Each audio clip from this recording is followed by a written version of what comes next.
What's up everybody, welcome back to the channel. Today we have more Madden 19 information to talk about, and there was recently an Ultimate Team deep dive posted on the EA Sports website, and I want to talk about just a little piece of that article today because it affects more than Ultimate Team, and it's something I've been wanting for a long time, and I want to talk about what I think about it, how I think it'll work, and what I hope it does going forward. I'll get to the rest of this article in a different video, but today we're going to talk about the new specialist positions that are added to the depth chart this year, and in the article it mentions that this affects all of Madden, so it's going to be a big thing for Franchise, it sounds like, in addition to Ultimate Team. So what these specialist positions are similar to what you see with third down back on the depth chart. We now have rush right and left defensive ends, rush defensive tackle, slot cornerback, sub linebacker, power halfback, and slot wide receiver. The NFL has become a very role-driven league, and there are many players who are signed to just fill in one role on the team, and maybe it is to be a slot receiver or just to be that power running back. And I think now this adds to the depth of a roster in Madden, whereas they usually only focus on the starting players, and they don't exactly cater to the right roles. It looks like there's going to be another article in the future about this feature, and I'll get to that whenever it is released, but I still want to talk about the feature now. So essentially, like how we had third down back on the depth chart for a number of years, we just have new options in there where you can slot players into specific spots. And there are so many examples if you play like offline Franchise of the CPU not handling this stuff correctly, because they don't make substitutions like a user would. And obviously I do a lot of it in my Franchise videos, and I always get a lot of comments about how I get such a good running back rotation, how I get defensive line rotation. Auto subs have been broken for a long time, so it's been all manual on my part, but this helps save some of that unnecessary substituting. So as far as having your rush defensive lineman, that's a big thing in the NFL. And you don't see a lot of defensive linemen especially play, like in Madden, you'll see them play 90 to 100% of snaps. Last year in the NFL, the defensive lineman who played the most, as far as their overall team snaps, was Cam Jordan, who played 93.3%. So he's an exception to that rule. But overall, there were only 9 players who played 80% or more of their team snaps on the defensive line, and they're all upper-level players. Cam Jordan, Jason Pierre-Paul, Khalil Mack, Akeem Hicks, Melvin Ingram, Michael Bennett, Ndamukong Suh, Joey Bosa, and Cam Hayward. So in Madden, you'll see pretty much everybody play at that rate, whereas in the NFL, it's strictly top-level players at their positions. How does this change Madden? Well, now your depth is going to matter, and you're going to have a lot more players from your bench get some playing time, and that's going to make it easier to upgrade them because they have a chance to register stats and get XP. Well, actually it sounds like the upgrading for players is changing this year, but regardless, if it's performance based, however it works, getting more playing time, recording more stats, that's going to help them develop. It'll make it so much easier to actually turn that gem pass rusher who might not be a starter into a future starter down the road. I wonder if there's going to be any improvement this year in the game in regards to fatigue and substitutions made off just players who need a rest. But I like this feature because it's going to automatically give you a chance to get different players some playing time. However, I'm not sure I like 100% how it's going to work, because later in the article it mentions that instead of having to manually sub defensive ends to like defensive tackle to make that substitution, every time you select a nickel formation, it's going to trigger that specialist formation or that specialist place on the depth chart. So like every nickel snap you take is going to have your rush defensive tackle at defensive tackle. So it might end up having that player play a bit more than you would like, so you'll have to get used to how that works.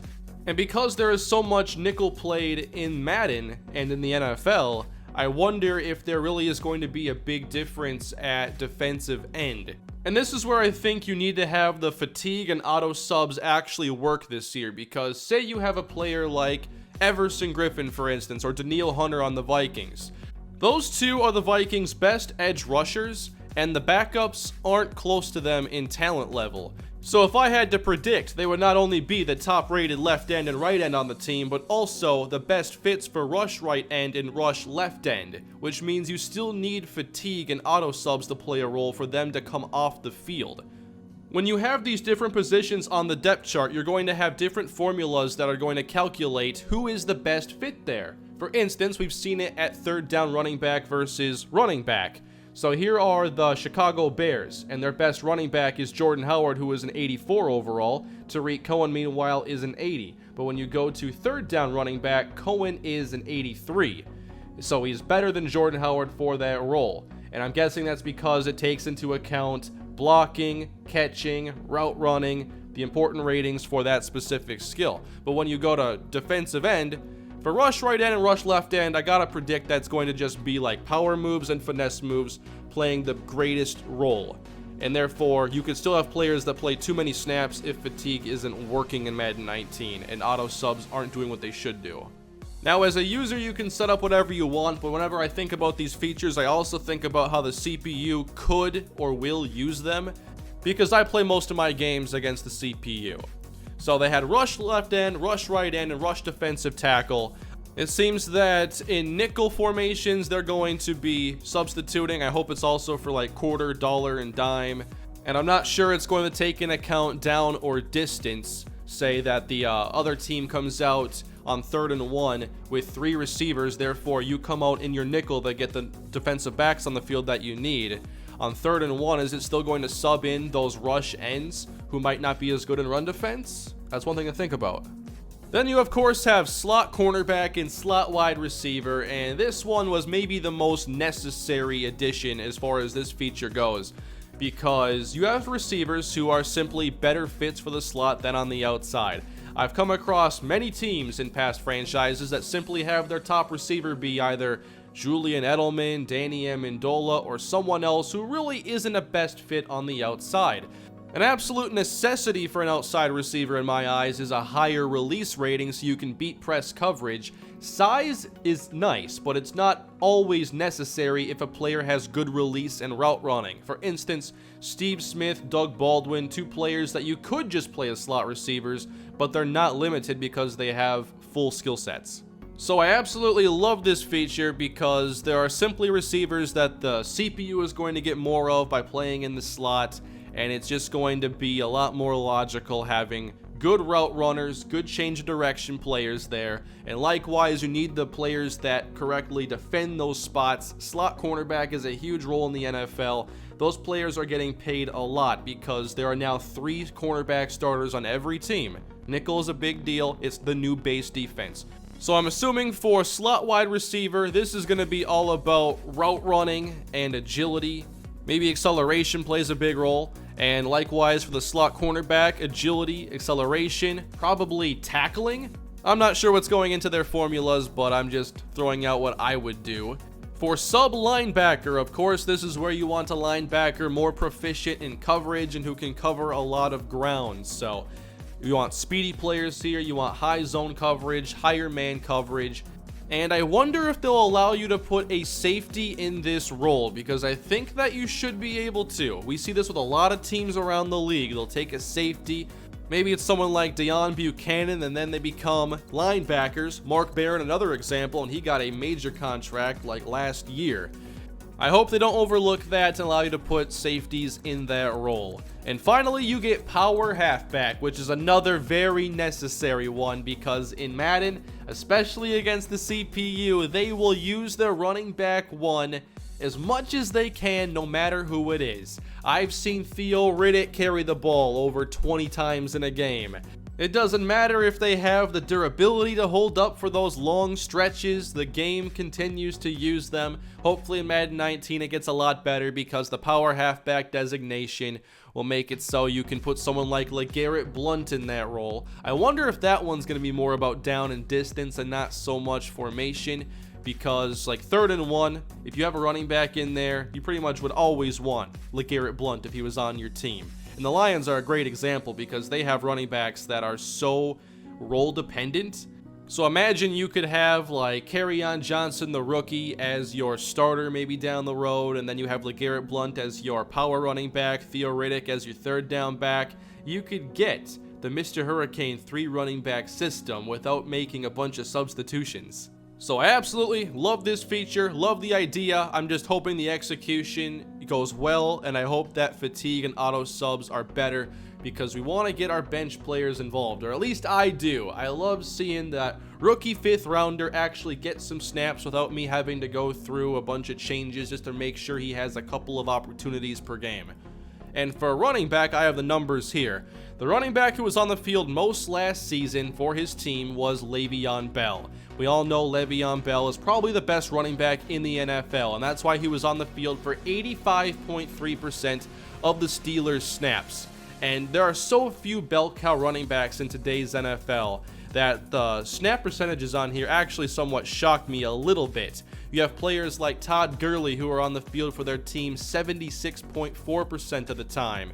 You have Jordan Howard only on the field 58.4% of the time because Tariq Cohen was getting so many snaps. There were only 18 running backs in all of the NFL last year to have been on the field for over 50% of their team's snaps. That shows you how many running back by committee situations there are. The Le'Veon Bell situations where it's basically him until he gets tired, which even then he still gets most of the carries, getting over 400 touches a year ago. That is so rare, and I'm hoping it becomes just as rare in Madden going forward.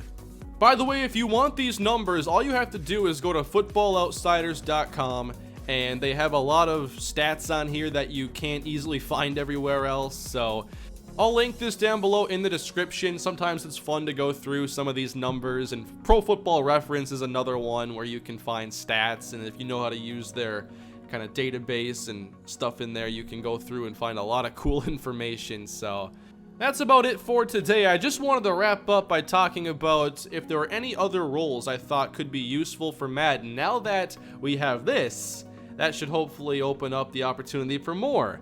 So for me, the other roles I'd like to see addressed here are potentially red zone wide receiver. So maybe it's someone like Kenny Golladay. When you get down to the red zone and you go to a 2-receiver set on the Lions, I'm not sure why they're my example today, I guess they're a good fit, but if I were the Lions on there, inside the 10-yard line about to throw it with 2 receivers on the field, I'd want Marvin Jones and Kenny Golladay. I'll let Golden Tate go to the bench. However, if we were outside the red zone, Golden Tate's a great receiver, I'd still want him in my 2-receiver set with Marvin Jones. It's just in the red zone, I'd want that to be changed. So there's one. I'd also like to see something for special teams. I'd like punt gunners, so that you can designate who you want to hopefully be the first defenders down there to meet the punt returner. So typically it's really fast players. Then you could also go and put holder for kicks, because it's about time we don't have quarterbacks holding extra points and field goals in Madden. Yeah, I know there are fake field goals, but it's still unnecessary. The last time I can remember a quarterback actually holding an extra point or a field goal was Tony Romo in the playoffs many years ago. And the last one here, I can't see it actually getting put in the game, at least not right now or anything, would be emergency quarterback. A player that can only play quarterback if every quarterback on your depth chart is hurt. So if you're the Patriots and you have Tom Brady and Brian Hoyer, they both get injured, you should be able to go and put Julian Edelman as your emergency quarterback. Likewise for kicker and punter, I guess it's conceivable they could get hurt in Madden. I've seen punters get hurt. It'd be cool if there was a way to designate an emergency kicker. The best emergency quarterback in the NFL would probably have to be Mohamed Sanu, because he's 6 for 6 in his career with 228 yards and 3 touchdowns. If Ultimate Team hasn't done a Mohamed Sanu out of position player item, what are they doing? And also, like Blake Bell, Vikings tight end, he played quarterback in college. So just ideas thrown out there. I managed to spend 15 minutes nearly talking about this feature, but it's one I've been excited about, one that I wanted for a long time, so definitely a positive addition as long as it's done well and as long as the CPU doesn't screw it up for themselves. But what did you think of this news today? It's just one piece of the Ultimate Team news, so I'll be talking about that in a different video. But please leave your feedback down below in the comment section. Remember to smash that like button if you enjoyed the video, and subscribe to the channel for more Madden 19 news and Madden content, franchise content overall. I'll see you all later. Have a great day.